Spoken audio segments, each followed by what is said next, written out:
Hello and welcome. अगला question है हमारे पास, explain the provisions relating to raising of objection to the jurisdiction of the court under the code of civil procedure BJS 2014 का question है ये हमारे पास। Answer जो है वो स्टार्ट होता है इंट्रोडक्शन से।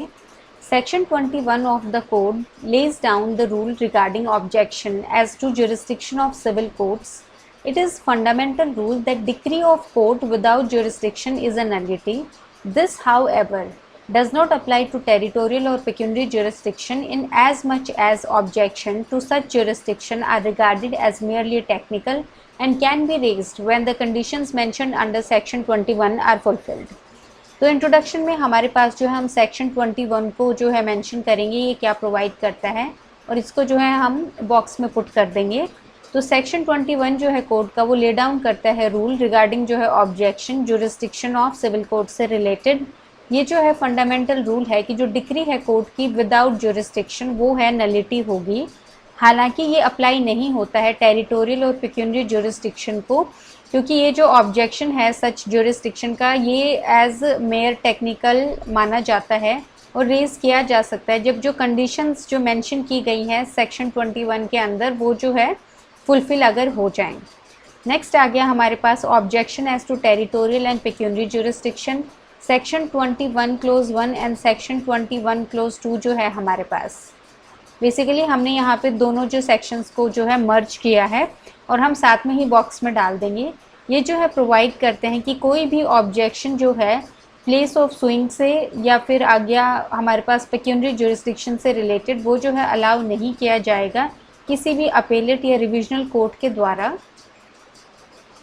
इसमें आगे हमारे पास जो है दो कंडीशंस ले डाउन करी गई हैं।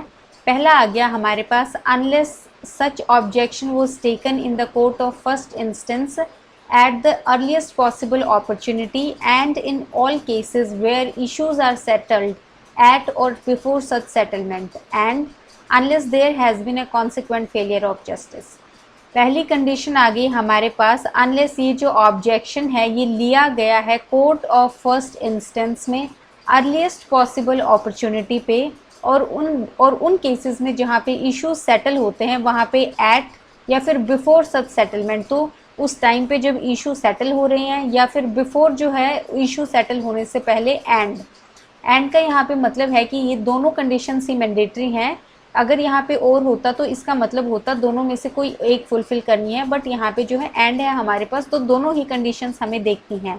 दूसरी आ गई हमारे पास अगर कोई कॉन्सिक्वेंट फेलियर नहीं है जस्टिस का, तो दो चीज़ें आ गई इसमें हमारे पास और दोनों ही जो है मैंडेटरी कंडीशंस हैं। नेक्स्ट आ गया हमारे पास केस लो है हमारे पास Hira Lal versus Kalinath 1962 supreme court का case. The court held that the objection as to local और pecuniary jurisdiction of the court does not stand on same footing as to competence of a court to try a case. Competence of a court to try a case goes to the very root of the jurisdiction and whenever it lacks, it is inherent lack of jurisdiction।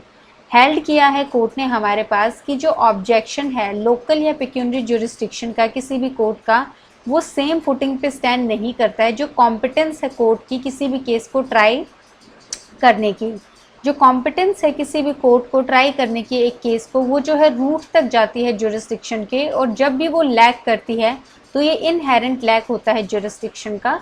तो basically यहाँ पे जो objection है हमारे पास local या पेक्यूनियरी jurisdiction को लेके और जो कॉम्पिटेंस है कोर्ट की लेके, इन दोनों को जो है डिफरेंट बताया गया है और बोला गया है कि जो कॉम्पिटेंस है वो रूट तक जाती है किसी भी जुरिस्डिक्शन के और ये इनहेरेंट लैक होता है जुरिस्डिक्शन का।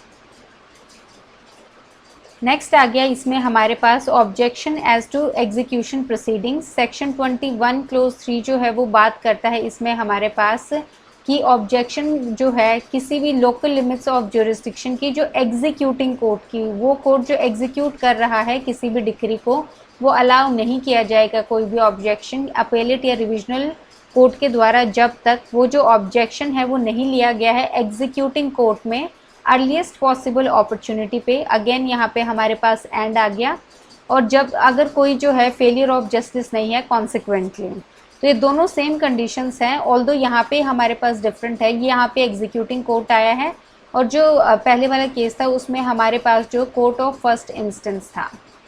नेक्स्ट आगे इसमें हमारे पास bar on suit to set aside decree on objection as to place of sewing.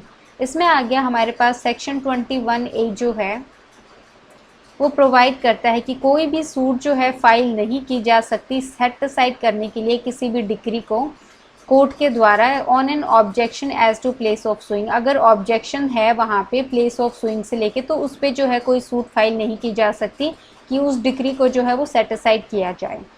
फिर आ गया हमारे पास last that is conclusion. Section 21 जो है हमारे पास कोड का वो ये क्लियर करता है कि जो ऑब्जेक्शन है टेरिटोरियल जुरिस्डिक्शन को लेके वो रूट तक नहीं जाता है जुरिस्डिक्शन के और ये कॉन्स्टिट्यूट नहीं करता है इनहेरेंट लैक ऑफ जुरिस्डिक्शन को। तो बेसिकली कंक्लूजन में हमें जो भी टॉपिक है उससे रिलेटेड 2 लाइनें लिखनी होती है जो उस चीज़ को जो है सम अप कर सके इन द एंड। तो यहाँ पे हमारे पास 2-3 चीज़ें ध्यान रखने वाली हैं। पहला यही कि ये हमने 10 मार्कर के हिसाब से किया है। अगर आपका 5 मार्कर में आता है तो आप इसमें जो है अपने सेक्शन 21 जो है क्लोज 1, 2 और 3 तीनों लिख के आ सकते हैं। और बेसिकली इस टाइप के जो क्वेश्चंस हैं वो प्रॉब्लम बेस्ड क्वेश्चंस आते हैं और उसमें आपको जो है अगेन फैक्ट्स लिखना होता है, सेक्शन मेंशन करना होता है और उसके बाद जो भी आपका लीगल रीजनिंग है या फिर केस लॉ है उससे रिलेटेड उससे जो है फैक्ट्स को रिलेट करके उसके बाद अपना जो है कंक्लूजन देना होता है आपको कि 10 यहाँ पे जो है ये जो है नलिटी होगी डिक्री या नहीं होगी, या यहाँ पे जो ऑब्जेक्शन लिया गया है वो वैलिड होगा या नहीं होगा। तो इस क्वेश्चन में हमने ऑलमोस्ट सब कुछ इंक्लूड कर लिया है ऑब्जेक्शन से रिलेटेड, और जो बाकी हम अभी थियोरी क्वेश्चंस कर रहे हैं, बाद में जब हम प्रॉब्लम बेस्ड क्वेश्चन करेंगे तो आपको वहाँ पे आइडिया लग जाएगा कि किस टाइप के जो है क्वेश्चंस आते हैं। तो इस क्वेश्चन में इतना ही। Thank you.